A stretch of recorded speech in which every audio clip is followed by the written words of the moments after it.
for America's #1 funny man. What? Hey. Make some noise. Ladies and gentlemen, from LA to New York, Chicago to Mississippi, let's give it up for America's #1 funny man, Rodney.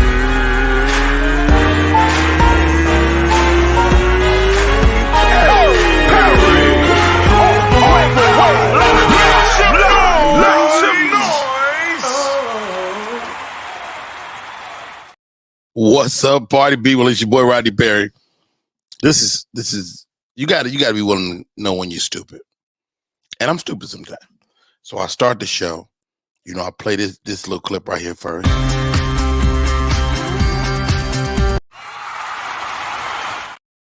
Followed by this clip. And in between that, I'm supposed to hit the button to go live. How about this? I don't hit the button at all. I'm sitting here looking at myself going, what's wrong? I tell you what's wrong, Rodney Perry. You stupid. So, hey, thank y'all for showing up as per usual. Welcome to the show. Candy Kitchen TV is in the building. Trina Pinkert. T. Gray is in the building. What is up, T. Gray, man? You're welcome to come in today. This is Wednesday. T. Gray is not available. T. Gray is not available. What's up, Sex Talk with T. Gray? Always willing to chop it up. What's just happening there in them streets? Alfreda. What up, Miss Frida? Trina Pink in the building. Sharon Rose May Davis. So yesterday, real quick. What's up, Shannon? Shannon will be with me tonight. The culmination of 5 weeks of improv will culminate tonight on my YouTube page. I'm excited. Never Deny Next Level. I'll upload the poster so you guys can take a look at it. It's tonight, 8 o'clock, right live on YouTube. Louis Johnson. Louis, how are you, man? Louis, you got to come in, man. You know what? I'm about to post a link. I'm sick of this shit. Post a goddamn link right here. Invite my friends in. You see it, come on in if you can. Janelle D. Thomas. Janelle says good morning. Miss Detroit is in the building. Good face too, Jay. Are good-looking people overrated? Are you a good-looking person? And it's okay if you regular. Some people got a regular face and they don't know it. I got some friends that swear they're attractive. I'm like, dude, your ass is not handsome.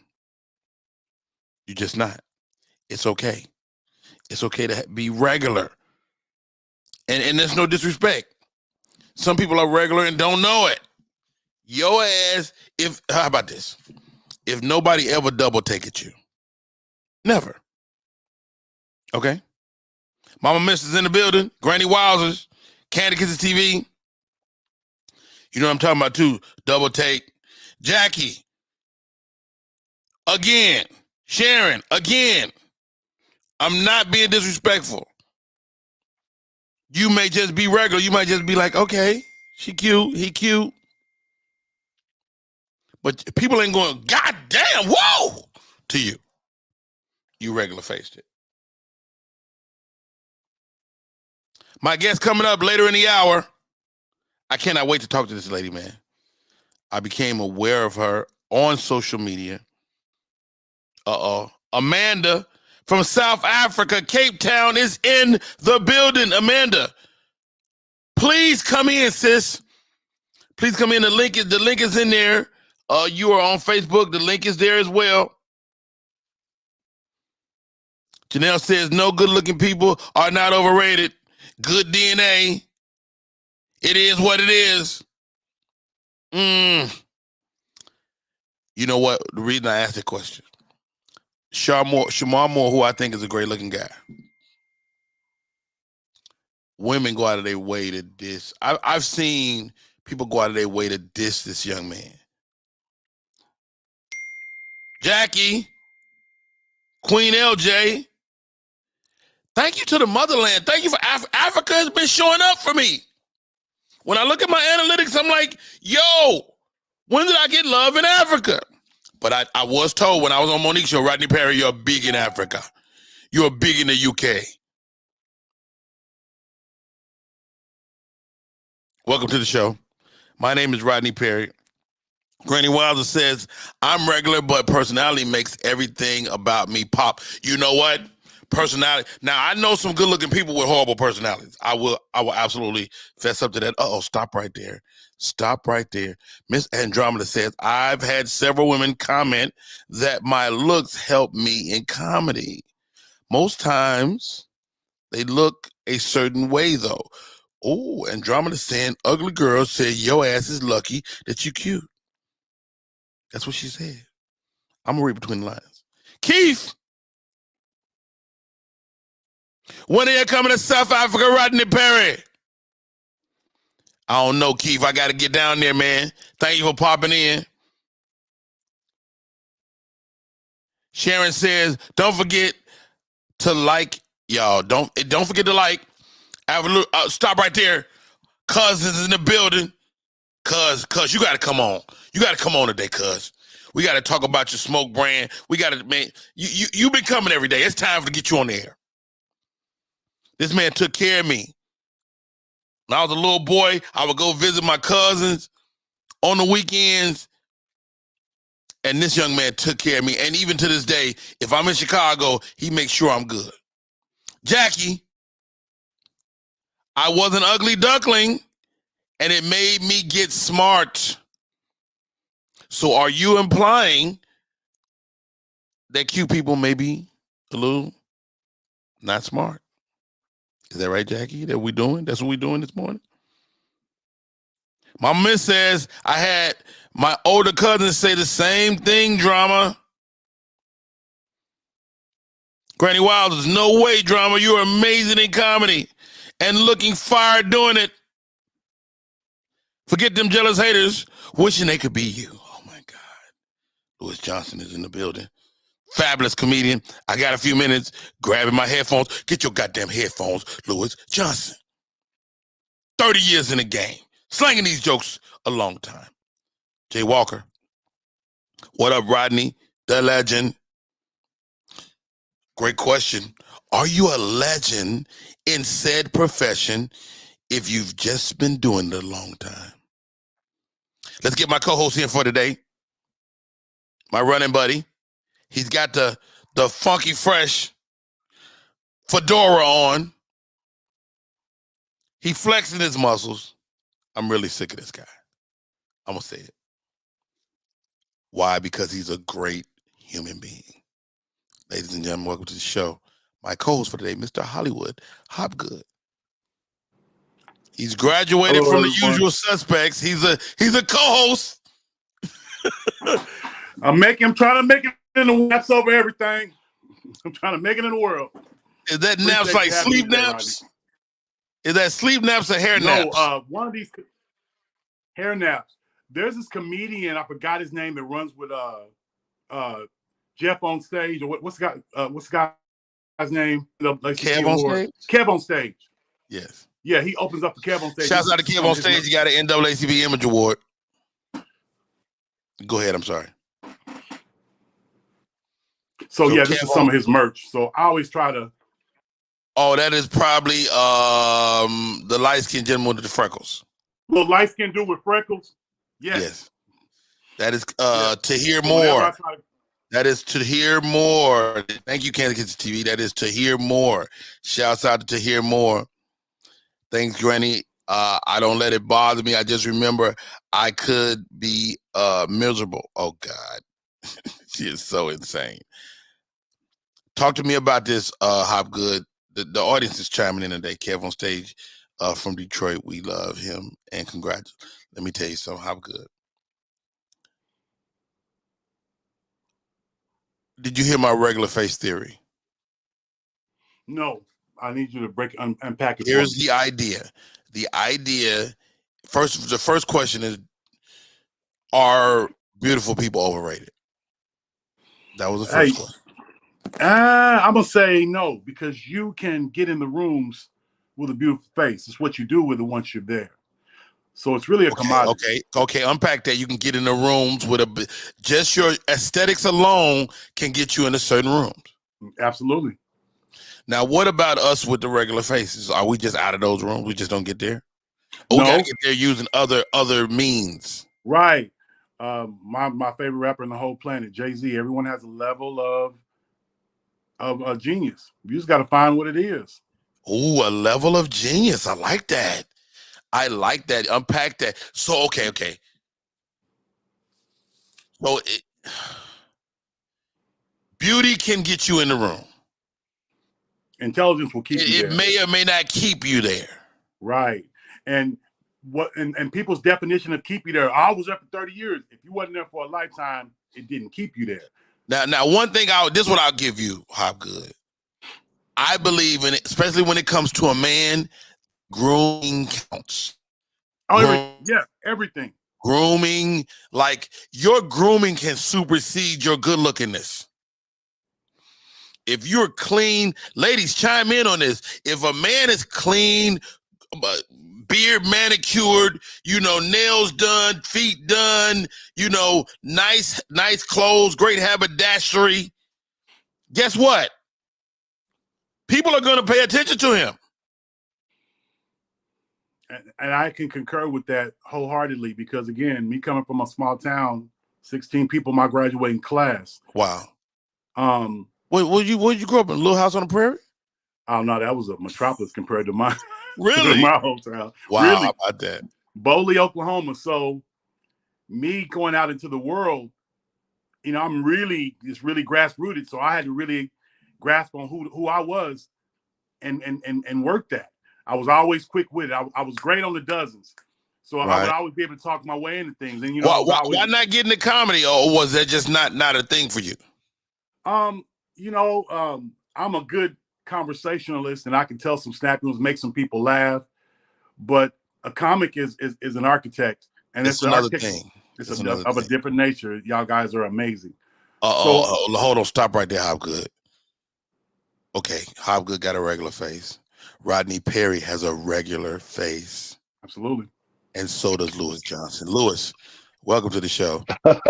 What's up, big brother? Hey, man, Lewis Johnson. First of all, I've been knowing Lewis for over 20 plus years. Lewis.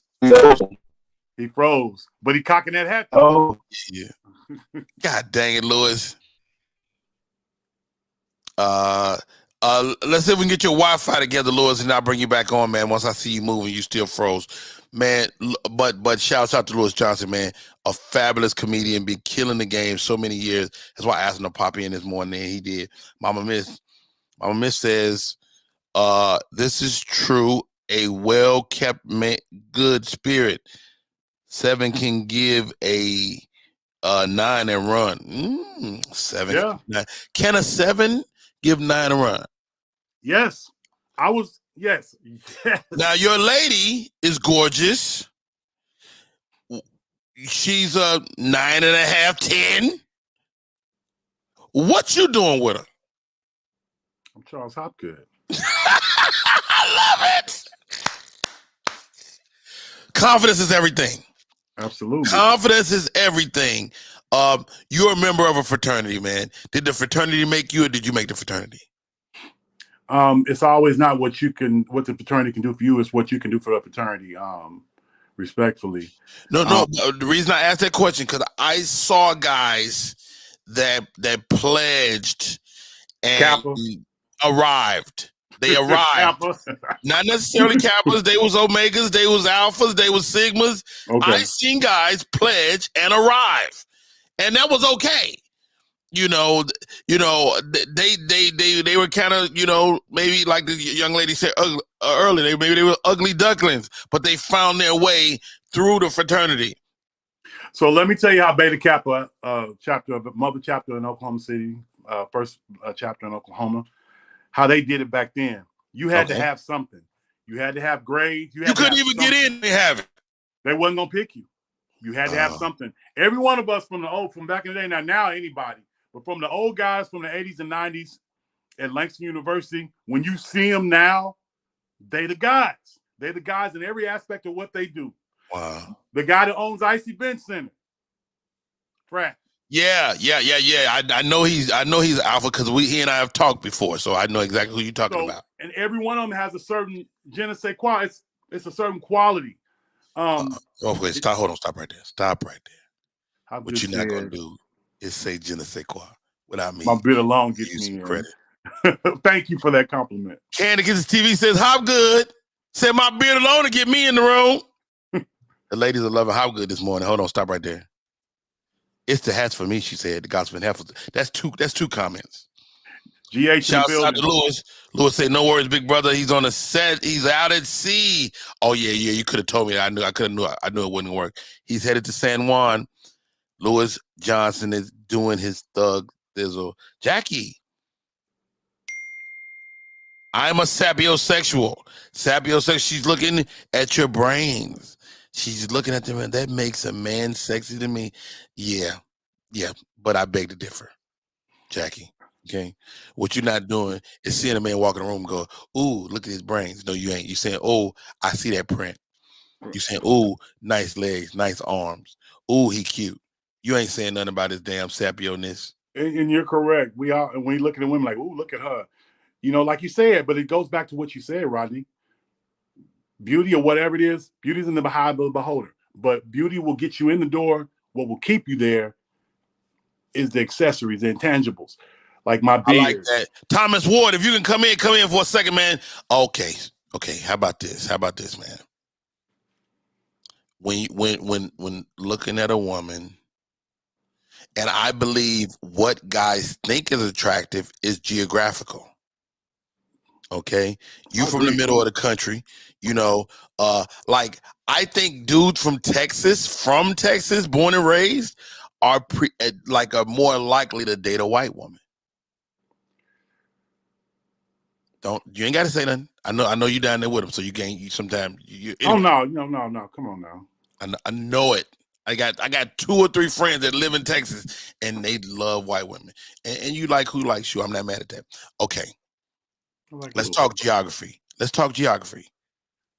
If you're a guy from Chicago, don't get me wrong. We like pretty girls, but she don't have to be pretty.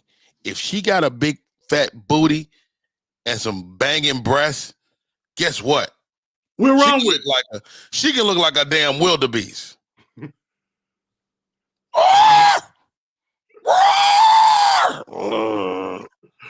Chewbacca. If you from California, you cannot have no booty, no titties. Excuse my language, ladies. But guess what? You must have a beautiful face. Or be light skinned. I'm not going to get into the colorization of it, the whole thing. What else? The Midwest, the East Coast. East Coast is similar to like the Midwest, but you need a face and or breast or booty, and or you can they'll take you with one or the other. No lies. Janelle says yes. We watch for prints. Oh God. Face, lips, smile, skin, hands, shoes, clothes, wingspan. On his back, broad shoulders, height, all of it. I've had women disqualify me on height. I've had it. I've seen it. I'm 5 feet 7 inches tall. They're like, "Ooh, I don't mess with short dude." I dated a girl. She was 6'2". How good? Oh, flat-footed 6'2". I met her seated. She was sitting down on the car. I'm college age. I go up to her, confident, talking, spitting my game. She not tripping that we eye to eye while she seated. We exchange numbers. The next time we see each other, almost 2.5 weeks later, guess what? What? She's like, "You fucking short." I said, "Yes, I am." She said, "But I like you." I said, "I know. If you talk to me for 2 weeks, you're going to like me." How long did you ride that ride? Unless, of course, you're my wife. I get on her nerves. How long did you ride that ride? 2.5 years. Oh. I would have married her. Oh, wow. I would have married her if we weren't on parallel paths that would never cross. So you would have been the original Cole and Big Shirley, respectfully. First of all, what you're not going to do, call my lady Big Shirley. Granny Wilder says, I can't stand California standards. They like booty here and boobs here. They don't care if they're real or not either. Let me tell you something, ladies. I do. You ain't getting no BBL. I don't believe no man gives a damn about no fake boobs unless they just crazy hard. I do. I like sexy. I'll take sexy over an overly attractive woman. Exactly. A confident sexy. Yes. No. She don't have to be confident. She just got, sexy is confident. You know what I mean? You agree? I agree. Totally. Jackie also, Janelle, you have to admit, a witty man that makes you laugh, things that don't give me. I'm I am comedy. Sometimes your ass could be witty in the wrong situation. BBLs are hard too, says Thomas Ward. Nothing fake over here. Way to go, Trina. Let me tell you something. I need to go look at her pictures. For Trina fine as hell, first of all. And you need to not look. Let me help you, new married dude. Let me tell you something. Hop good. You got me worried over here. Anyway, let me tell y'all something. I've been married 26 years. Ask me how you stay married. Hop good. Ask me that. How do you stay married, Rodney Perry? I can find something wrong with anybody. I don't care how beautiful she is, how gorgeous she is. In my mind, I'm saying to myself, I bet the bitch got bad feet. That's what I say to myself. That's how I keep it going. Shout out to Rodney Perry's inner voice. He's undefeated. I don't know if I'm undefeated. no overstating the facts. All right. Andromeda says you're going to get the body I got and like it. Well, Andromeda, you fucking 88 pounds soaking wet with rocks in your body. Yeah, and 3 foot high. She trying to be Suge Knight. Rodney, are you a height chaser? No, I'm not. I'm not a height chaser, but I don't, I take certain things as a challenge. When I know, I'll be like, okay, you think you don't mess with little guys, huh? Well, guess what? I'll break you off like improper fraction. And what women need to understand, some of those things that we do, everything in life is a lyrical or a mental exercise. In order for us to keep sharp before our intellect, especially you being a comedian and being an actor, you have to digest things in life and make it and lyrically and mentally exercise and stay sharp. Yeah, very true. Thomas Ward. Thomas says, I knock them tall women down. He said he loved to climb trees. Timber. He loves to climb. I'm Mrs. in the building. Thank you for coming in today. Cosman Heifers, thank you for coming in today. Janelle D. Thomas, thank you for coming in today. Thank you, everybody hitting us from the motherland. Hop good. Motherland is in the building today. Let's get to some of these hot topics, man. We just pontificating for the last 14 minutes. Goodness gracious. All right, here we go. I just saw this story. Let me get to the top. Yeah, I was looking at some too. Let's see. Boom, boom, boom. Candy Burris, MC Light, Marseille Martin honored at the BET Her Awards in Atlanta. Shouts out to Kim Whitley, who was there. It looks like a great night. You know who Marseille Martin is? That's the young girl from Blackish. Oh, she's dope. She's a multimillionaire and she owns companies and all that. She's dope. Dog, this little girl has grew up so fast, man. It's like, I feel like one of my kids. Like, he was just 5 years old. Yeah, she also did the movie with Regina Hall. Yes, she had to grow up. Yes. Lorenz Tate LaRon Tate emphasized the power of brotherhood, man. You can. Are you a sibling? Hopgood, you have siblings? Yes, I have. My father has two other boys. The funny thing about it is I had to live in the shadow of my younger brother for a minute because What you mean?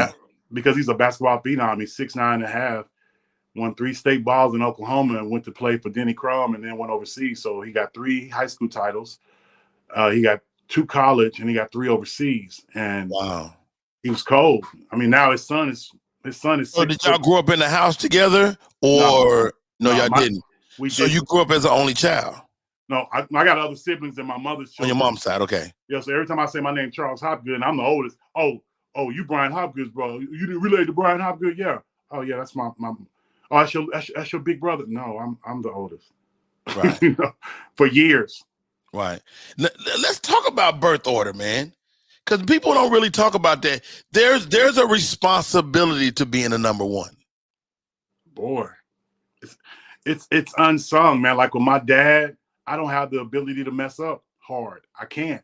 Because my dad was such a solid ass dude. Shout out to Bobo Senior. And you get a different version of your parents. Like as a number one, you get the parents just kind of figuring it out. By the time they get to your baby brother, it's like y'all let them get away with murder. You be like, I just know more now. The thing with my pop, because he had to drop out of school in the 5th grade to take care of his brothers and sisters, because my grandfather was kind of a rolling stone. Your pop was one of them guys that walked to school uphill both ways. Yeah, and he went to the military, and he keep $22 a month for himself and sent the rest home to my grandmother to help take care of his siblings. Wow. My dad had a 5th grade education, so he didn't get to be a kid. So there was some hard 13 and a halves to walk in. So let's talk to him. If you're a number one, chime in. If you're a baby, or if you're a middle child, you know.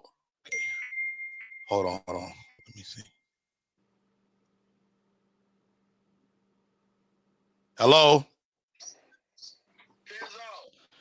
Hey. I'm gonna call you. I'm on my show right now. Okay. Look at your text. All right.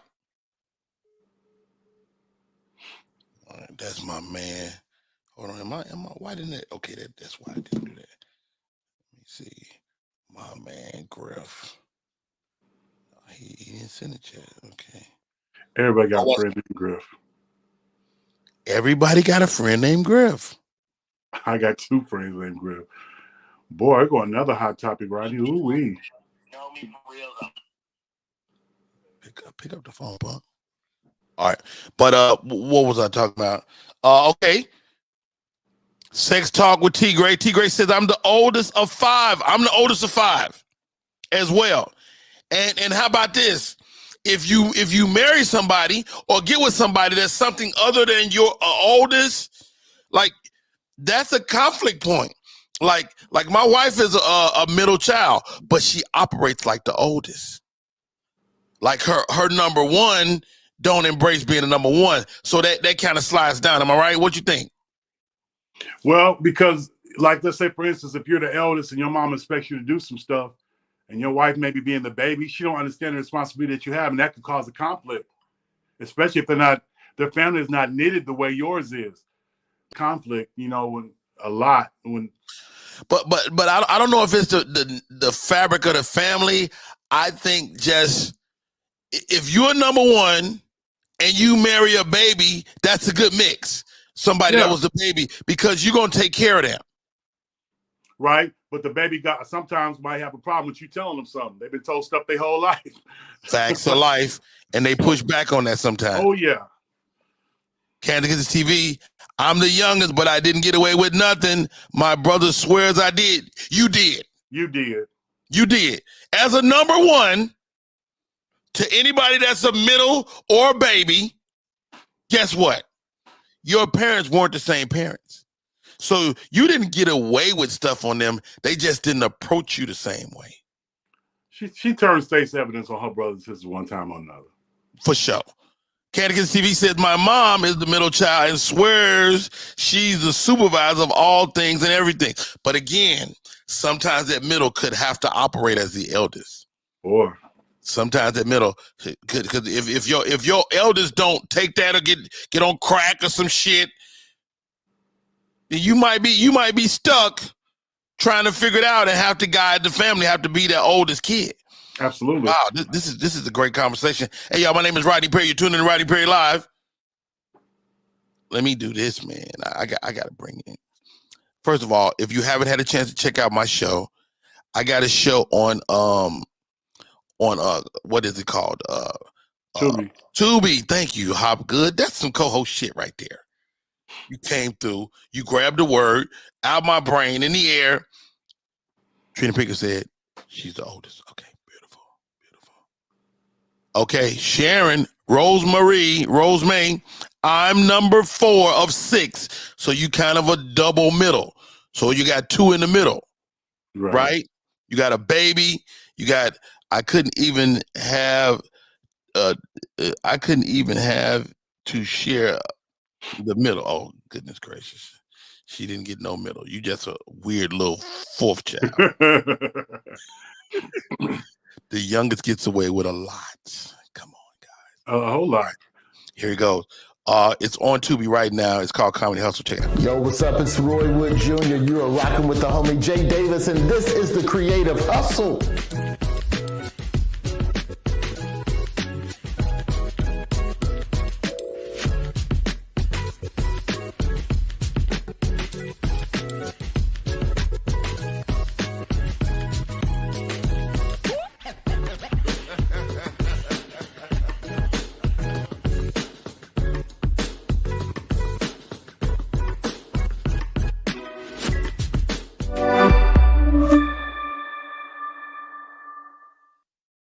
On Tubi right now. It's called Creative Hustle. I am the host of that show, and I am also one of the executive producers. Shouts out to Jay Davis and our other partners as well. Just great guys, man, out of Chicago, and they had a mind to do this, and they brought me in on it, and I'm excited to be a part of it. Rodney is booked and busy, everybody. He's got a show coming up with the incredible and incomparable Monique, nephew Tommy, coming out to in Dallas. You ain't said nothing. Coming up. You ain't what you talking about? This one. You want to see? You want to see that show right there? Is that what you want to see? Do you really want to touch it, folks? My girl Monique, nephew Tommy, he just shouted us out on the radio yesterday. Rodney Perry, Dominique, Keir Spates, man. This dude is knocked down funny, Hop Good. I can't wait. I'm excited. Dominique, Rodney Perry. Wow, it's going to be an incredible night. April Fool's Day, and we will pull up. We will be some April Fools. My guest coming on in a few minutes, man. I think you're gonna love this lady, Hop Good. Just a really. Her name is Dr. Shante. I want to show the video that made me go, I need to follow this lady. I like it. And when I saw the video, Hop. You know, matter of fact, I wonder what her birth order is, because she's probably an oldest. She's probably an oldest. As that video gets ready to load up, Kansas TV, that's definitely gonna be dope. Candid, and you know what? Shout out to my friends, Michelle C. She said, Rodney, you need to advertise Comedy Hustle more. It's a great show. That's what's up. Granny Wallace says as the oldest, I was the caretaker of all my siblings when I got married, separated us, and caused a divide. What we do, my siblings, you know, so we lost our mom 5 years ago. And, you know, we make it a point, even if it's on social media, even if it's like using StreamYard or Zoom, those platforms, we get together on there and we talk and tell stories and laugh and stuff like that. So that's one of the things. Like I'll be in Dallas. My sister lives in Louisville, so I'll be hanging with her this weekend, even though she's leaving on Saturday. I'm like, wow. And you supposed to hit me up so me and one act can take you to Papa Do's.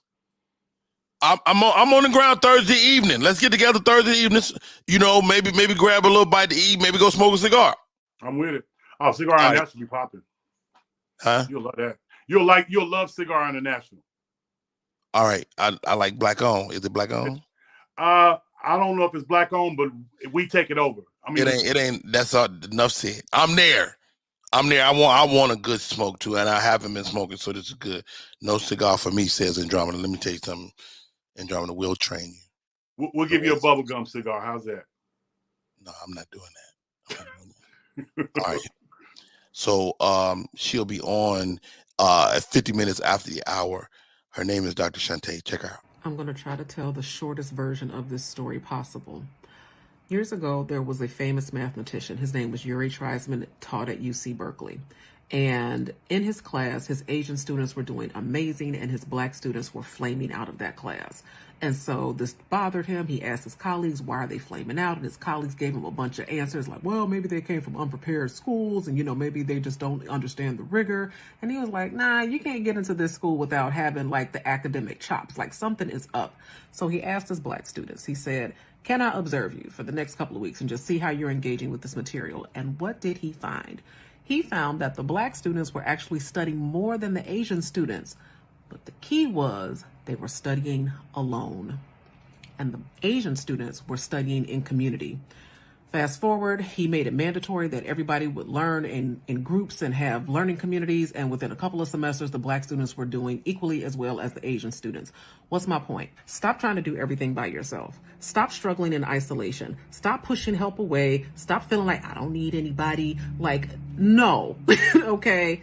Life is hard.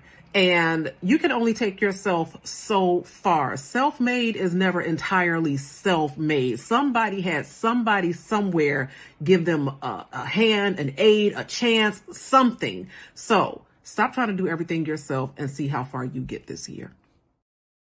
How about that? Man, she's cold. She's cold, man. Dr. Shante will be on in 10, 13 minutes. Cannot wait to chop it up with her today. But that video really resonated with me because, how about this, Hop? I'm guilty of it. Oh, yeah. Well, that's why I'm sitting there, too. Doing a lot by myself, you know.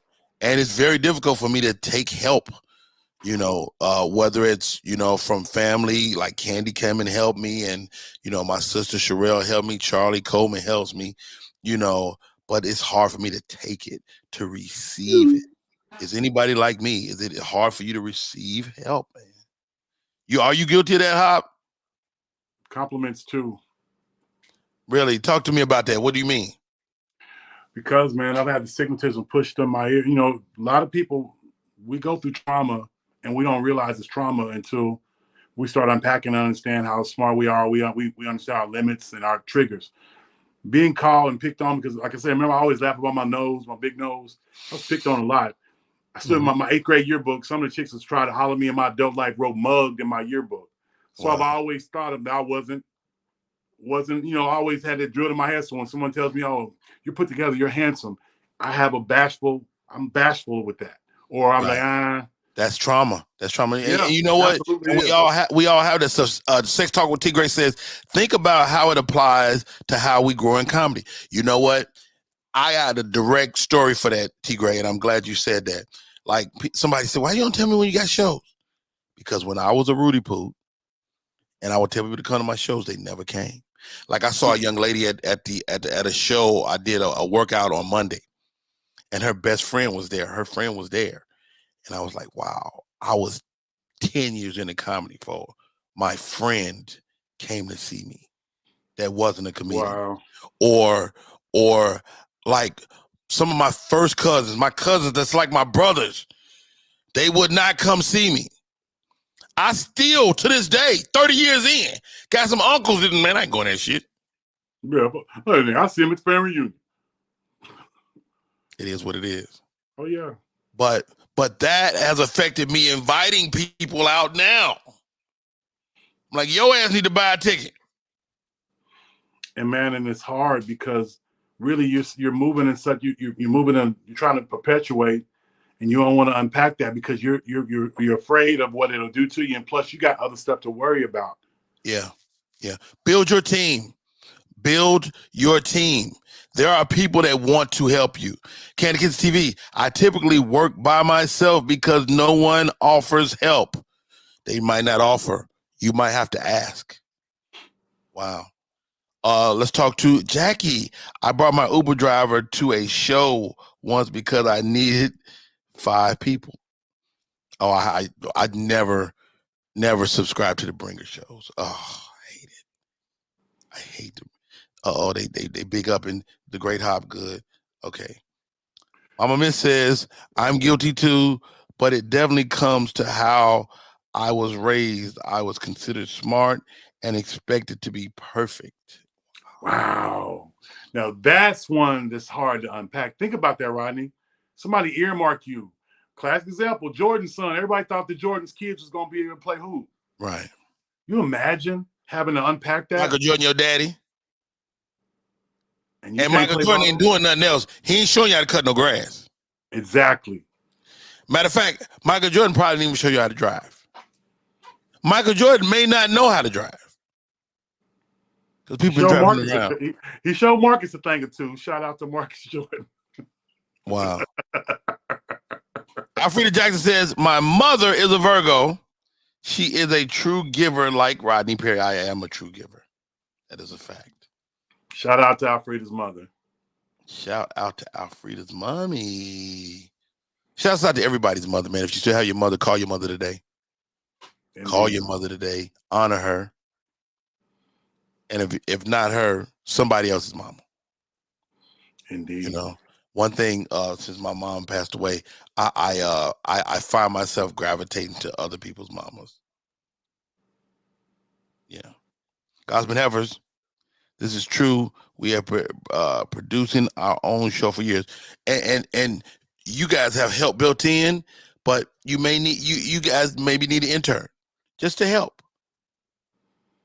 Candidates TV says 3 of my good friends came to my first show. I was so grateful because I was nervous AF. That's good though. Oh, that's amazing. That's amazing. That's a great thing. Amazing. Hey, what's your biggest leap?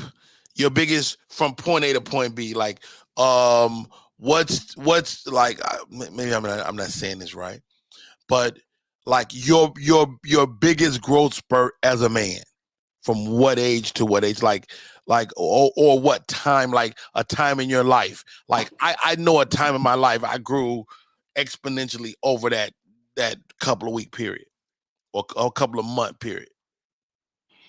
Man, leaving Langston. So you're college age.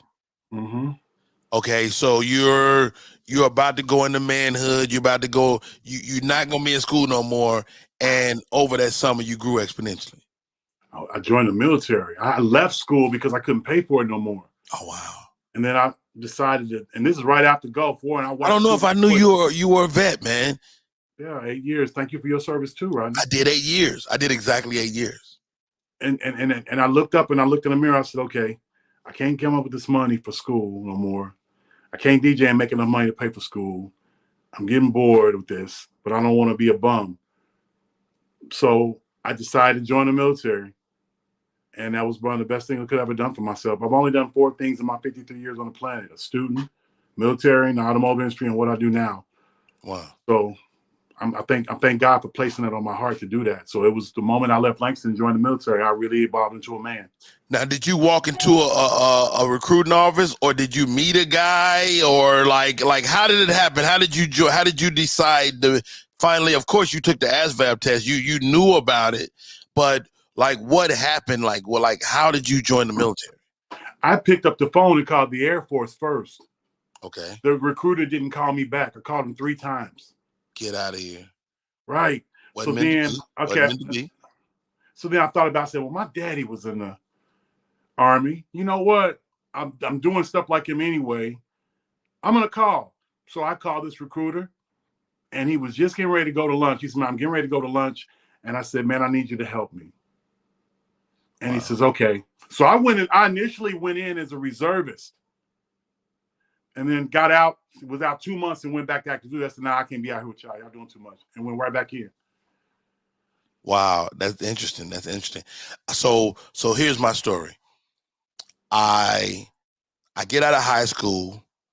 I go to Chicago. I know I want to be a comedian, but I do not know how to do it. I don't know nothing about, you got to think this early 90s, late 80s. I don't know the process.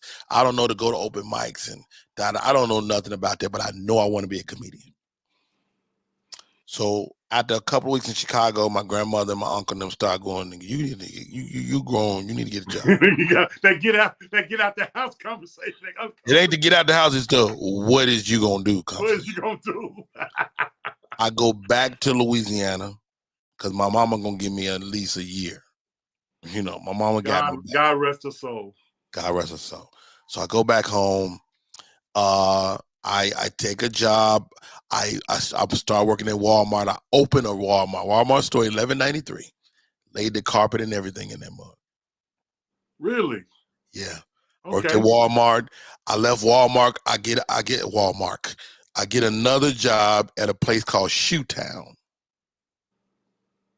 If anybody ever sold shoes, I was out. Shoe bar. I was out Bundy. Okay. I was slinging shoes, dog. And you know the secret to slinging shoes ain't the shoes, it's the socks.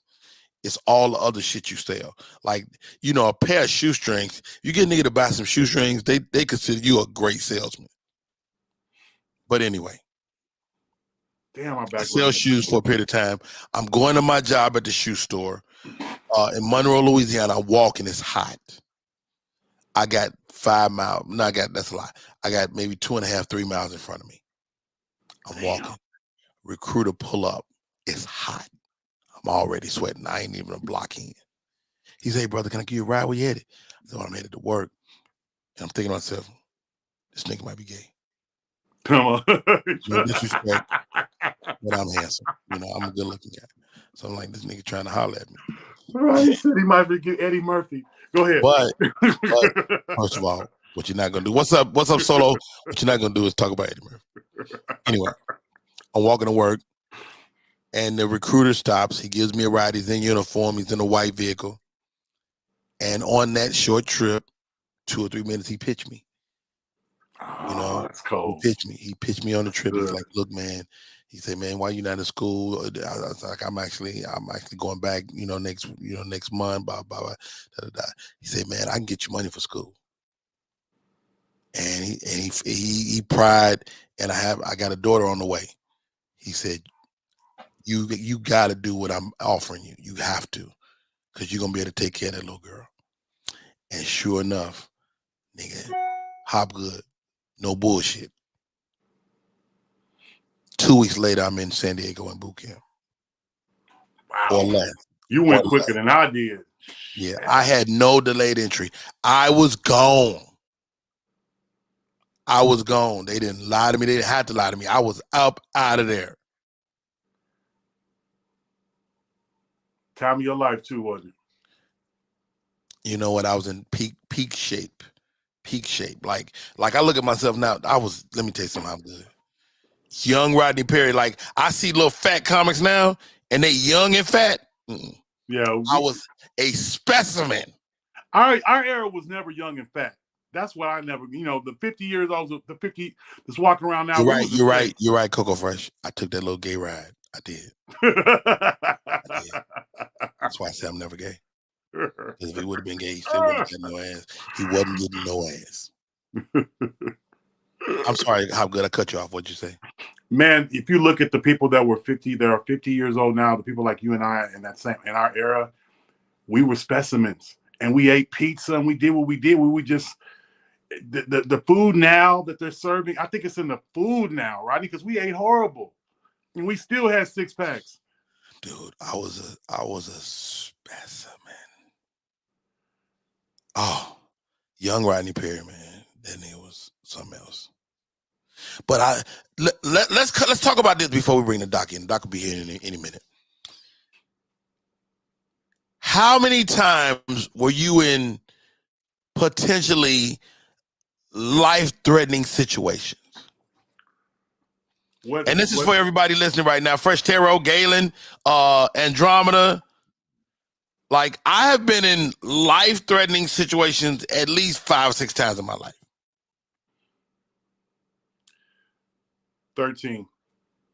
13 years old? 13 different times? Really? That's a lot, Hop Good. Are you secretly a drug dealer or something? Are you No. Contract killer? Honestly, not Rodney. My mama was. No. Okay. And yeah, and I grew up as basically her crime partner. I couldn't play sports coming up in school, and I used to go to school with a backpack with either a brick, a dope, and some money, and I used to walk the backpack, taking school every other day in case they kicked the door in. She let me join the band because I can hide dope in my instrument case. Shout out to Mr. Pendleton. Get out of here. I was now in middle school, Oklahoma City. So 13 different times. How good? Right. There was one time where Tell me the story of one. Give me one. my mom was in California, out of town. Me and my cousin were talking about this the other day. My sister was 18. My oldest sister was 18 years old. I got another cousin who's about the same age as her, and then my other sister is 5 years older than me and my big cousin. There was a guy there that my mama would leave to take care of us when she would go get packages. She had to go out of town. Well, another dude that was a rival with my mother got infiltrated this dude. This dude was to come over and kill us. And my sister come through the door, kicked the door open. 18 years old with a shot with a 12 gauge, cock, and had it on him. And they came over to kill us, to do something to us. And then after that, she called my older brother, who's a twin. How did y'all get out of it? What caused it not to happen? Because they drew down on them, and they know my mom was Esther Jean. I'm not making this up. They knew after they had to drop on them. My mom was Esther Jean. My mom stood 6'3", Rodney. She was in the streets. Hey y'all, my name is Rodney Perry. You're tuning in to Rodney Perry Live. My co today, Charles Hopgood. The question on the floor is, how many life-threatening moments have you had in your life? Man, wow. It was rough. Hey, I said it earlier, and I'm gonna say it again. I became aware of this young lady on social media, and I saw this particular video, and I was like, I'm a fan. Ladies and gentlemen, she'll be on any second, but let's have another look at Dr. Shante. I'm going to try to tell the shortest version of this story possible. Years ago, there was a famous mathematician. His name was Yuri Treisman, taught at UC Berkeley. And in his class, his Asian students were doing amazing and his black students were flaming out of that class.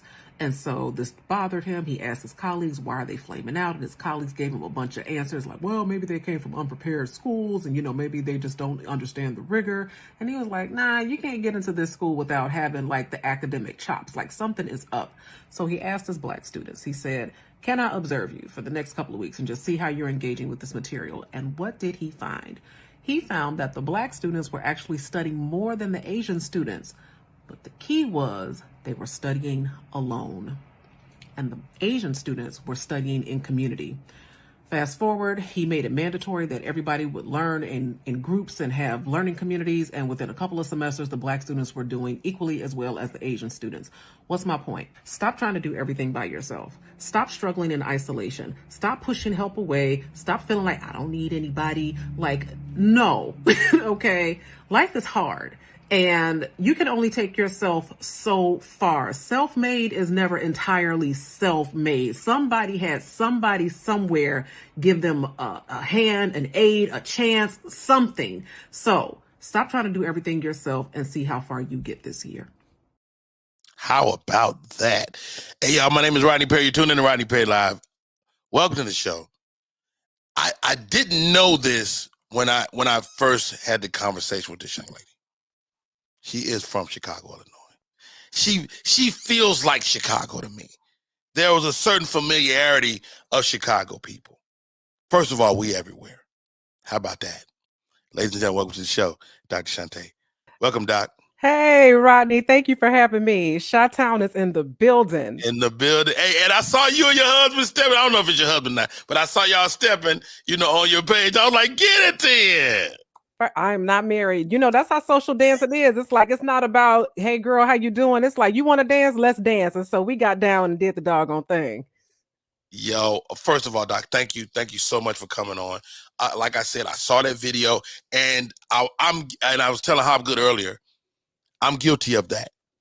I'm guilty of doing it all. I got this. And not even asking for help. Doc, as we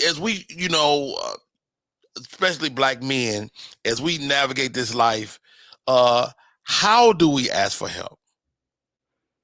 That's a really good question. And first of all, I want to acknowledge the fact that as Black men, as Black people, we are taught to be hyper independent. Okay. Like we're taught to Mm. figure it out as though like being on the grind, being on the hustle, being this self made person is Oh, like, you a sucker if you ain't trying to do it yourself to me. listen, okay. And so, but we're bred for community. We're born for community. And so the first thing that you need to do is I've always put it out there like publicly is transparency. I'm like, hey, here's what I'm trying to do. Is anybody interested? Okay. So like just assess the interest. It's like, because one of the things you never want to do is you don't want to be in partnership with somebody who's out of alignment with where you're trying to go. And so first thing you have to do is assess people like, where's your alignment? Are we going in the same direction? Do we have the same goals? We chasing the same dream? And so you put it out there. It's like, hey, here's where I'm trying to go. Anybody else want to go in this direction? But also too, relationships are really important, Rodney. So a lot of times we get together with people, we laugh, we joke, we hee, we kiki. Okay. But then when it start talking about some real stuff, you need some people in your circle. Like Michelle Obama, she has her book out. She says you need some kitchen table folks, somebody you can sit at the kitchen table with and have some conversations that you can't have in the public spaces, that you can't have on social media. And so when you get them kitchen table people around you and be like, listen, we are invested in one another's lives, prosperity, success. We riding with you, and that's how you begin to cultivate that community. You have to be willing to build those relationships and admit, okay, put your guard down just a little bit and admit, I want companionship. I want friendship. I want people in my life that are going to surround me and help build me, just like I'm going to surround them and help build them. A lot of times we give too much of ourselves out and we don't ask for anything back. And that's because we did not set that expectation or that requirement up front that this got to be a mutual thing. Wow, how about that? Dr. Shante, if you aren't following her, follow her, because Dr. Shante says.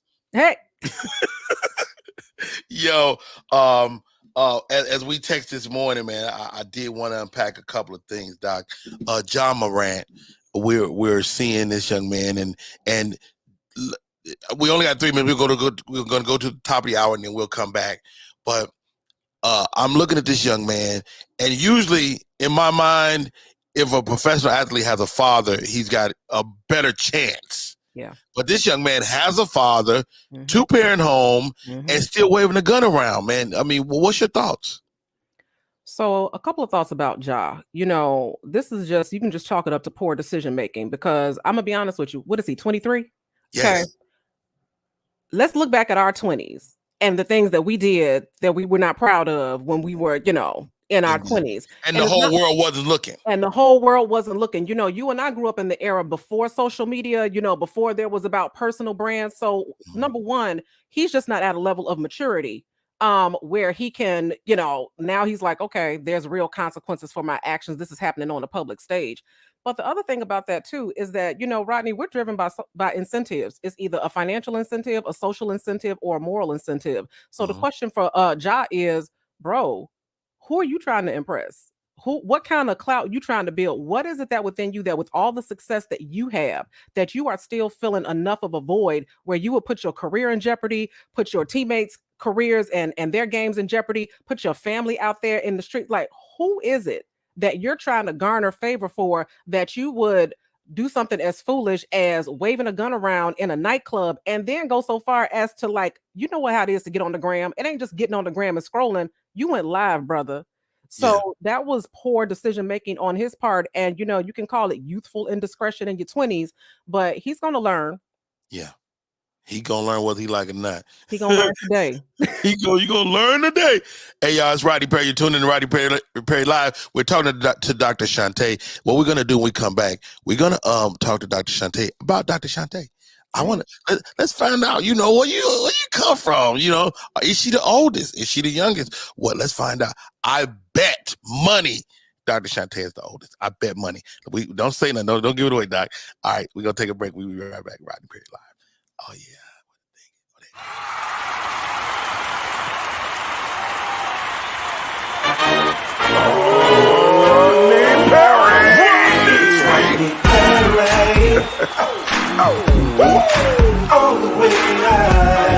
Get ready for America's #1 funny man. What? Hey. Make some noise. gentlemen, from LA to New York, Chicago to Mississippi, let's give it up for America's number one funny man, Rodney.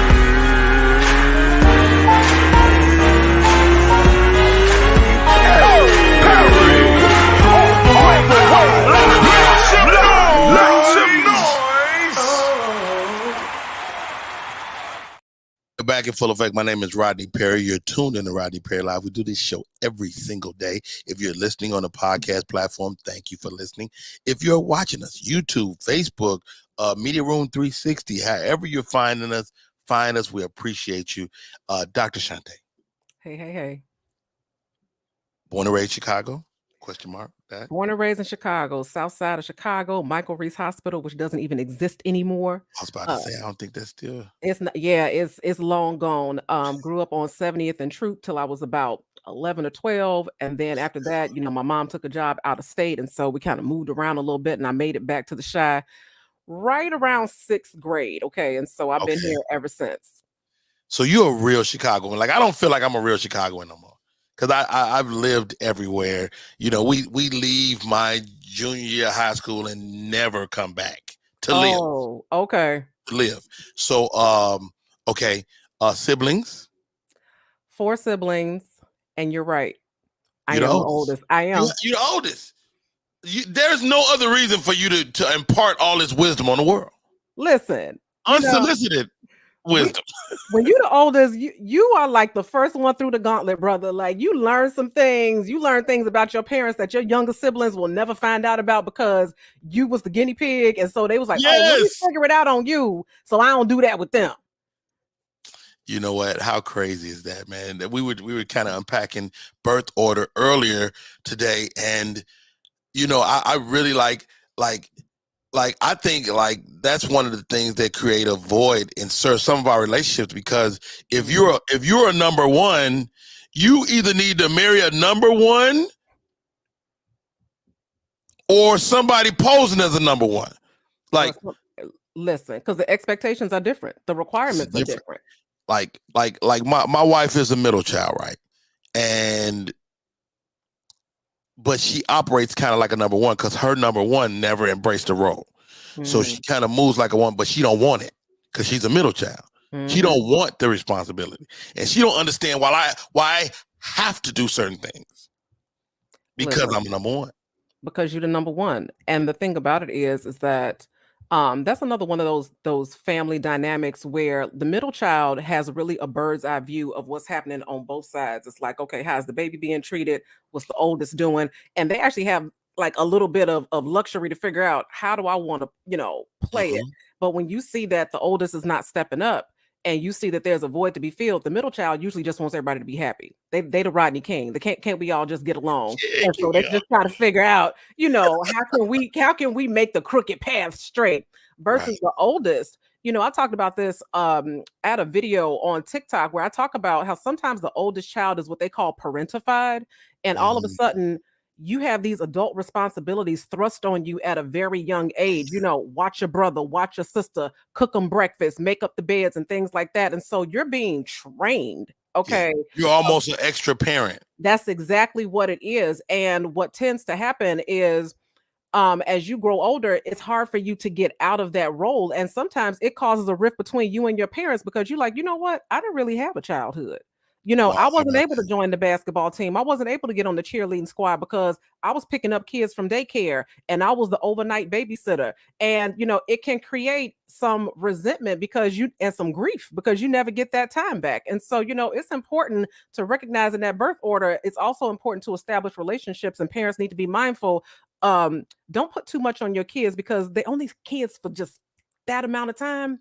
And so if you make those decisions to have multiple children, hopefully you have also made the calculation to have the resources and infrastructure in place so that you're not burdening that child to be the extra parent. How about that? Dr. Shante is in the building. Doc, why are you Dr. Shante? Why did you become a doctor? Why did you do the work? Ooh, why did I do the work? I had no other choice. So the thing is that in Black families in particular, I'll say my black family, but everybody I talk to that is in a black family, they're like, man, I've had a similar experience. Is that black families in particular kind of have like this code of secrecy, meaning certain information it just is not shared. Like there are black families in America right now that know things about other family members that just don't get talked about. That, Absolutely. like paternity, like who's the real father and things like things that Everybody know, but nobody talk about it. there you go. Everybody knows, but nobody talks about it. And so if you can't talk about it inside the house, you certainly can't talk about it outside the No house. kind of way. Don't tell them folks my business. There it is. I don't want to be hearing about my business out in the streets. It's kind of like that color purple. You better not tell nobody but God. And so when you are growing up under that kind of silencing mechanism and you don't have a voice inside the house or outside the house, but you still feeling some kind of way about all the things that are happening, eventually your emotions that you're trying to suppress and stuff and act like everything is cool, they're going to come back and deal with you. And they came back and dealt with me. I was significantly overweight. I was addicted to food and alcohol. I was numbing my pain with all kinds of busy activities because I was running. I said, if I just keep myself busy enough, then I'll be able to outrun, the trauma. I'll be able to outrun the feelings, but it doesn't work like that. Trauma, that's the thing about trauma. You can heal trauma, but you can't erase trauma. And so the way that I grew up, and I got to a point where when I became a mother, instantly I knew that I could not project all of the things that I had not resolved onto my child. I said, oh, we got to break this up. Wow. We got to disrupt this cycle. And the example I use all the time is, Ruby Bridges, she was, the first child, one of the first children to break the lines of desegregation. And, you look at that Norman Rockwell picture where they're throwing tomatoes at her and they're calling her names and things like that. But if Ruby Bridges had not taken that, if her parents had not had the courage, to go forth and say, no, our child deserves better, the rest of us would not have the opportunities that we have. And so sometimes you have to be the Ruby Bridges of your own life. Sometimes you have to be the Ruby Bridges in your family. And you have to say, it's going to stop with me. This cycle stops right here, and I'm going to be the one to go to therapy, and I'm going to be the one to read the books, and I'm going to be the one to have vulnerability and transparency, and I'm going to be the one to have healthier relationships. Because when you don't, basically you're walking around with all of these emotional toxins, okay? And then you want to try to be a fully present partner and healthy partner in a healthy relationship when you got this cancer that is metastasizing inside of your emotions. And then when you get triggered, then it pops off and you're wondering why you keep going into this vicious cycle of broken relationships and lack of confidence and all of those other things. And so I did the work because there was no other choice. I was not going to put my child through that same gauntlet. And because of what I have done, she's lived a much better life than I had. Wow. Dr. Shante is giving it to us. Okay, Doc, here we go. Okay, here we go. What movie makes you cry? Oh my goodness. What movie makes me cry? Every time you watch it, it's gonna get you. You can't get through it. If you need to cry, you're gonna watch it. You know what? I'm gonna be honest with you, and I shouldn't even be shamed about this. So Pixar will do it to you. Okay, like the Pixar movies. Not that movie with the balloons. Up that every time. I remember I took my daughter to that movie. I'm thinking it's about to take your ass out. Man, I'm thinking it's about to be an afternoon matinee, some popcorn and laughs. 10 minutes into that movie, I was like, oh my God. I'm sitting up here dabbing my eyes, reaching for the napkins and the popcorn soaked. I'm like, good Lord, Pixar. And then one that Jamie Foxx did recently, Soul. That movie, man. Soul was good. Soul was good. Soul kind of gave a great picture of what a great idea of what heaven might be. And like it made you think about, what am I really chasing? And why am I really chasing it? And the thing is, we spend so much time in our lives on the chase that we're not enjoying our lives. And so we get to the end and be like, dang, I miss my life chasing life. And so, that just kind of like put me on my heels. I was like, okay, let me stop and smell the roses. Let me take a step back and just really learn to appreciate life as it comes instead of chasing dreams and chasing things that may or may not be in alignment. And then the thing is, after he did all the chasing, he actually got it. He got it. And then realized, is this it? And I tell people all the time, don't live in the when and thens, baby. Okay. Like when I lose 20 pounds, I'll be happy. When I get a man, I'll be happy. When I get that big job or when I get that big check, then I'll be happy. Baby, you can be happy right now. Okay. That's a decision. That's a choice. It's an inside job. And as long as you're always outsourcing your happiness, what happens is you're going to reach that goal. And then when you get it, you're going to keep pushing the goalpost back because it's a vicious cycle. I love it, Doc. For me, Coolie High. Oh man. Coolie High still takes me out. It's so hard.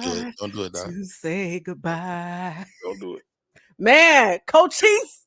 Coach, you had to kill Coach Cheese. He was going to Gremlin. Man, listen. That's like Boys in the Hood. Ricky. It's like, why you have to take my brother out like that? Come on, Stone and Robert. Y'all ain't got it. All right. You're right.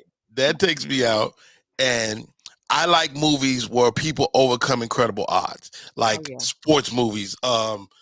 Rudy's a little regular white boy, you know, out there with no skills. But when they hey, Coach, Rudy can have my jersey.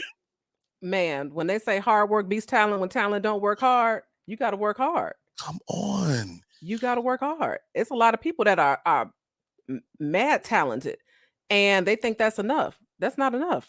You have to put in the work. Dr. Shante is in the building now. You have the doctor that you worked really hard, but I feel like you would do this even if you didn't go to school and get the credentials. Am I right?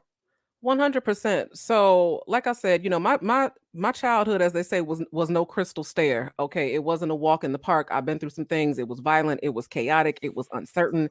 And the thing is that when people go through that and they don't reach a point of what I call radical acceptance is, you know what? I didn't deserve this. This shouldn't have happened. I deserve to live a whole, full, healthy life, but that wasn't my reality. And so since that did not happen, what I'm now going to do is be responsible for what happens next. And since I didn't have any agency in the hurting, I am going to have some agency in the healing. And so when you take that responsibility and then you have all of these perspectives and lessons learned, I said, I know I'm not the only one who has gone through some things. And for me, it gives my pain a purpose. And I know that that's not everybody's bag, but for me, it gives purpose. And one of the things that people tell me all the time is they were like, you get it. You get me. You spoke to me. You put some meat on the bone because you understand. Because I'm going to tell you something. People don't understand perfection. What is that? What even is that? But I tell you what people do understand. People understand pain like a mofo. Okay. It's like, if you can speak to my pain, then, you know, and help me get some perspective, some clarity, some nuance, then, you know, I'm a ride with you, sis. And so I'm in love. To your point, Rodney, I am so deeply in love. When people say, why do you do what you do? I'm in love with transformation, baby. I love a good before and after. It's like you said, this is where it started from the bottom. Now I'm here. Okay. I used to be an emotional thug. Here's the kicker. I used to, you know, before I just watched that video. I love the emotional thug. I was thugging. I was like, feelings. Man, that was weak sauce. I'm like, try paying a bill with your feelings. I'm like, come on now, you know. The past is the past. The past is the past. It is what it is. Can't do nothing about it now. And I'm just gonna keep on pushing. Isn't that true, Doc? It is true. And the thing is that while you cannot change the past, you can certainly understand it differently. Case in point, my most popular podcast series on Whole and Complete Podcast is the series on mama trauma. Now, I'm going to tell you something. You talking about black folks can't talk about what's with the business. You dang sure can't talk about mamas in the black community. What you gonna do is leave my mom. There it is. What you gonna do is you're gonna leave my mama name out of it. It's like, you know, what you say about my mama. It's like, you're like, yeah, dude, but that's your mom's. But here is the thing, is that my mother had me at a young age. I think she was like 18, 19. And the thing is, so you, what do you know about raising kids at 18? You know what I'm saying? And so a lot of the things that she didn't know, a lot of the tools that she didn't have, yeah, I experienced the byproduct of that. But even though I can't change that, what I now understand is that my mother was a whole person before I came on the scene. what had she been through? What were her hardships? What's her What were her trauma? unresolved there you go. What were her unresolved traumas? And so what it helped me understand is that when you are unhealed and not whole and you are broken and you're trying to facilitate some sort of healthy dynamic for something else, baby, you can't give what you don't have. And so it helped me see more of her humanity rather than being resentful. My mama didn't this and my mama didn't that and my mama should have this and my mama should have that. It's not just my mama. My mama is a whole woman. Okay. She's a whole And my person. dad is a whole man, And because a my lot of dad, people walk around with daddy issues the same way. man, Wow. you know, I got a pink tambourine on my desk. Don't make me shake it for you, Rodney. I'm a, Give him the pink tambourine. Hey, y'all, my name is Rodney Perry. You tuned in to Rodney Perry Live. I'm talking to Dr. Shante. Hop, good, get your questions ready. We got a few more minutes with the doc, and I wanted to maximize the whole thing because I know you just got a wealth of wisdom and so many great things to share. We're gonna take a break. We come back more with Dr. Shante. I'm Rodney Perry. You tuned in to Rodney Perry Live. What up, y'all? It's Michael Sean, and I know you want to be a podcaster. You want a successful podcast. You want to give your views and opinions, but you just don't know how to do it correctly. That's why you got to hit up ShawneeScott.com. You want to be on radio, and you want to know how to build your radio career. ShawneeScott.com. She's done all of this. I've worked alongside her for years, and I will tell you the information that she can give you is on a value level that I can't even put a price on it. All you have to do is go to ShawneeScott.com. Your future, right now. That's it. Michael Sean. Yeah.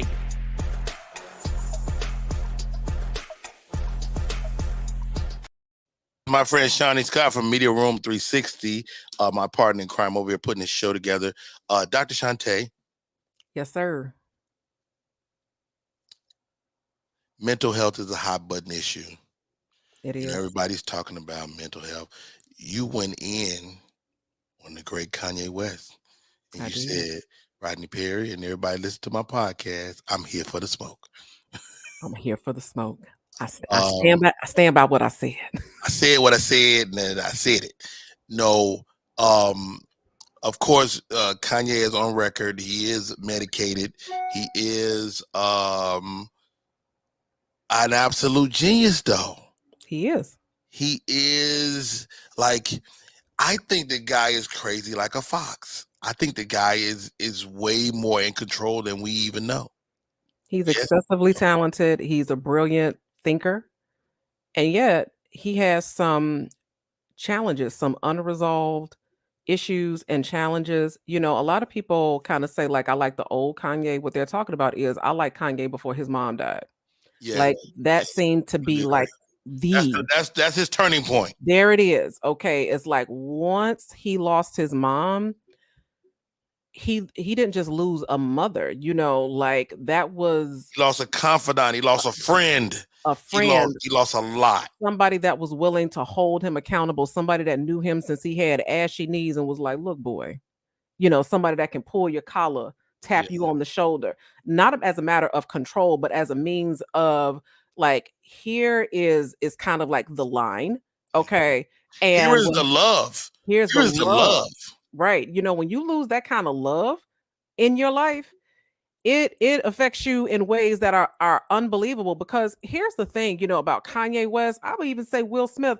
Here's the big misconception. People feel like once you get the money, It's over. that's it. You know, like all the crooked paths are made straight. It's going to be rainbows and skittles. But at the end of the day, these celebrities, these people that we revere at these high levels, at the end of the day, baby, they are still people. They are human beings. And Kanye has triggers just like Will Smith has triggers. And money does not resolve your triggers. It can distract you from them. Okay. It can give you some more time to play around. But unless you are doing some intentional work around those issues that you have not resolved, then they're going to come up in ways that can be hurtful to yourself and others. Wow. You brought up Will Smith, but let's Uh-oh. talk about the other guy in this situation. Chris He Rock. just dropped his comedy special.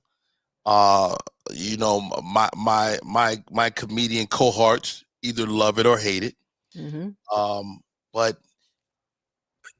I don't know if I'm an empath or what, but I felt like the man was, he spoke volumes when he said, Did it hurt? It still hurts. It still And hurts. when he says that, that's very real. Like the tear that he almost shed that he held back, to me speaks volumes to what Chris Rock is going through. What's your thoughts as you process it? So first of all, I hate that it happened. I hate that it happened. Actually, this summer, I went to go see Dave Chappelle and Chris Rock. They were headlining at the O2 in London. Great show, by the way. That's a funky fresh. That's a flex. That was very nice. Man, that was O2 in London. the What? O2 in London. It was What? Ali Wong. It was Aziz Ansari. It was Earthquake. It was bananas. It was bananas. I'm not even gonna lie. And Dave spoke about it in his stand-up, just like Chris spoke about it in his, and both of them like, I hate that it happened. Something that Chris said on this weekend, he said, I loved Will Smith. He said, man, brand new funk. I follow his career. Like, I love that dude. And then, so it's one thing when your enemies and your haters throw dirt on your name, throw salt on your name, you get into an altercation, you be like, whatever. Because you expect that from them. But when it's somebody that you love, when it's somebody that you care about, when it's somebody that you look up to, that hurts on so many deeper levels. And you can tell he's still processing it. He's still resolving it. He seems like he's worked his way to anger. That's it. He's worked his way to anger because it's not just, here's the thing, when these things happen, people immediately go like straight to like the quickest emotion is always like outrage and then we start throwing our opinions.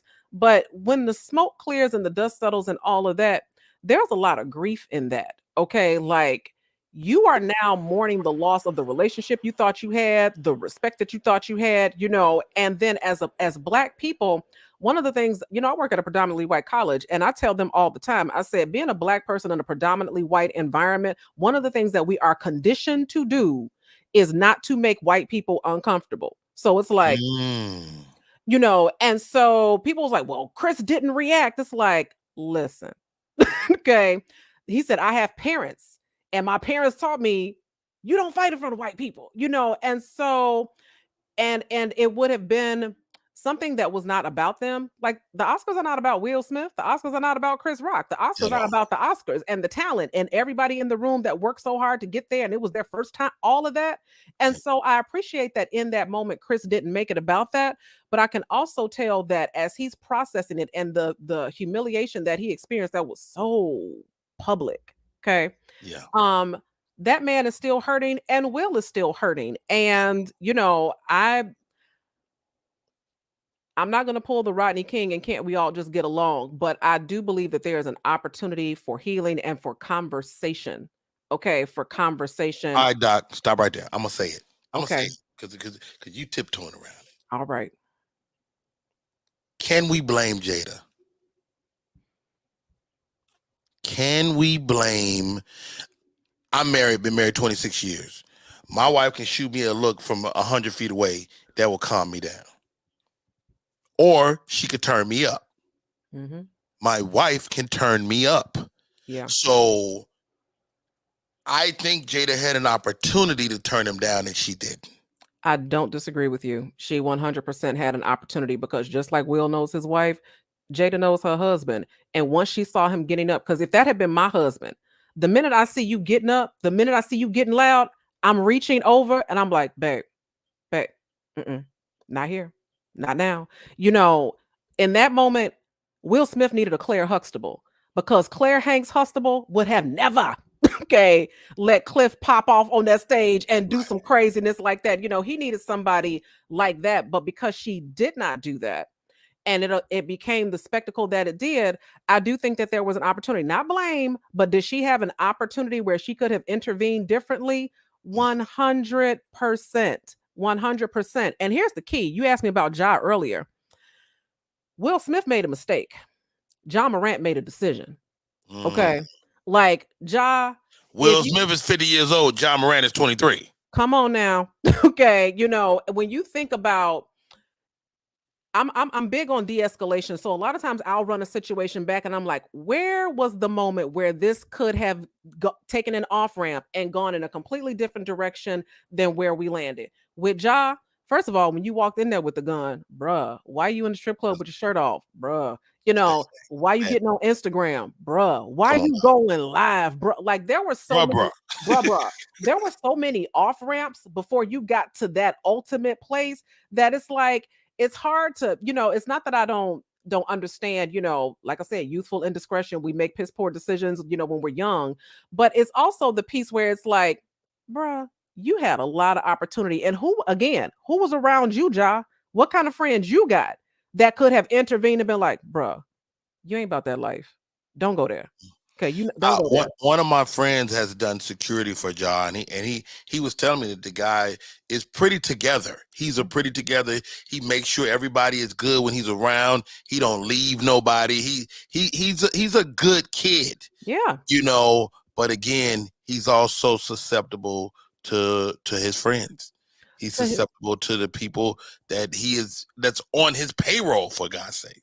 Come on now. And the thing is that the sad fact of being a Black person in America is that you don't always get the same leeway. You don't always get the same, oh, that's just boys being boys. You don't always get that. Okay. And the NBA has shown through many years, from Allen Iverson on down the line, that, they're trying to maintain a certain standard. Because the thing is, Ja, is that what I don't think he understood fully in that moment is that this not just about your personal brand. This ain't just about the Memphis Grizzlies personal brand. Bruh, you have aligned yourself, that's it, with the NBA. And they don't play with the house money. Okay. And so there's a standard. They never do. They never play with the house money. And so, you trying to you kind of reach beyond your pay grade in that respect. Now, Will has been very transparent about his struggles and things like that. And Will still struggles. Okay. But the thing is that in that moment, you could see the emotion, and logic had left the building. Reason had left the building, which is why I wish that the people at the table who did have logic, who did have reason, would have reached out and been like, not here, not now. But that didn't happen. And so his emotion led him to a place that, hurt two men, hurt the Black community. It hurts to see this all playing out in full view. And that's one thing I also have empathy for, Rodney, is that when you and I make mistakes, we in the booth, in the back, in the corner, in the dark, we can work our stuff out on the low. This ain't being worked out on the low. Everybody has an opinion about it, which also makes it harder to heal and get two people in the room and just have a conversation about what happened. How about that? Hey, y'all, my name is Rodney Perry. You tune in to Rodney Perry Live. My co-host, Charles Hopgood. Charles, how are you? You muted, buddy. You muted. I'm great. I'm enjoying the We're on with Dr. Shante. We're going to get ready to wind it down in a couple of minutes. You got any words? No, she's touched on some pretty prickly things. A lot of times in our community, we don't like to talk about. Did you say prickly? Yes. That was nice. That was a SAT word for sure. You never hear prickly in a sentence. Go ahead. The thing that was daunting to me, and Doc, I'm with you being a healthcare professional, you probably saw it too. Chris Rock was hurt. You can see it on his face. He was hurt, and he still ain't put that to bed. He almost even cried at the end. Well, maybe he just needed to cry. He could have watched Up. He could have. he could be watching Cooley High. He could have got to take a cry. His upper lip might be having him teary-eyed. Anything, right? but think about that schoolyard dynamic, right? So back in my day, in grade school, when it was going to be a fight at 3:00, man, you had people in your ear gassing you up. Hey, man, you gonna let him say that about your mama? Hey, man, you gonna let him talk about you like that? Human nature, they want the bloodlust. They want the bloodbath.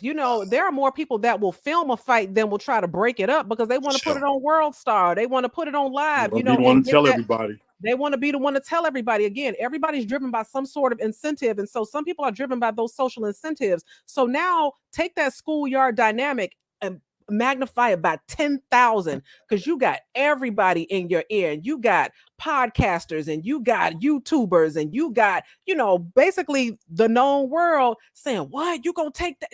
And you have to sift through all that and say, how am I feeling? Okay, like where am I at with this? And what is a reasonable solution or resolution that I can live with? And when you have so much noise in the background, it can make it harder to get to that place about how you really want to resolve this in a way that makes sense to you. Love it. Dr. Shante, I can't thank you enough for coming on. I'd love to have you come back sometime as your schedule permits. Absolutely. And such a great conversation. How do people stay in touch? So people can stay in touch with me at Dr. Shante Says on Instagram, Facebook, and Twitter. You guys can listen to my podcast, Whole and Complete, where we talk about these things at length and unpack these mental health issues and issues of community. And I would love to have you guys with me. Hey, sign me up. I am all the way in. I went down the Dr. Shante rabbit hole. Let me tell you something. You start watching these videos, you need prepared for like 2 hours. You're going to be up in there. You're going to be brother. all the way up in there. Thank you so much, Doc, for coming on today. I appreciate you. Have a great day. I says, yo, Dr. Shante came through, didn't she? How good? Yeah, it was really insightful. Well thought up. I love an educated sister. Indeed. Hop good, man. You came on today. Hollywood Hop is in the building. 06. How do people stay in touch, bro? Hollywood Hop _06 on Instagram. Charles L. Hopgood on Facebook. I certainly appreciate you having me. We appreciate everyone that came in and listened to them. We hope that the content perpetuated I don't know what happened. That perpetuated the time on things that you need to hear in your life. I'm gonna call you offline, Hopgood. I feel like you need a hug. I feel like you need all right. Everybody hurts. Get your ass in here, dog. Anyway, Jeff Brown says Dr. Shante ain't hard on the eyes either. Shouts out to David Ford. David Ford Eyewear, one of our newest sponsors. We're working out the whole sponsorship package, but we're gonna be giving away some David Ford shades real soon. If you haven't seen them, go to dfeyewear.com, I believe. I'll find that out. And Ford for popping in today. Guys, what a great show. What a great show, Dr. Shante. Let me tell you something. There's stuff out there on the internet. Everything ain't bad. My name is Rodney Perry. You're tuned in to Rodney Perry Live. We do this every day. Tomorrow. What's tomorrow? Tonight, 8 p.m., the live improv show goes down on my YouTube page. 8 p.m. If you're here right now, come in tonight, 8 p.m., and watch my class, man, as they finish 5 weeks of online education from the great Rodney Perry. All right, that's our show for today. Until we meet again, my name is Rodney Perry, and we are out.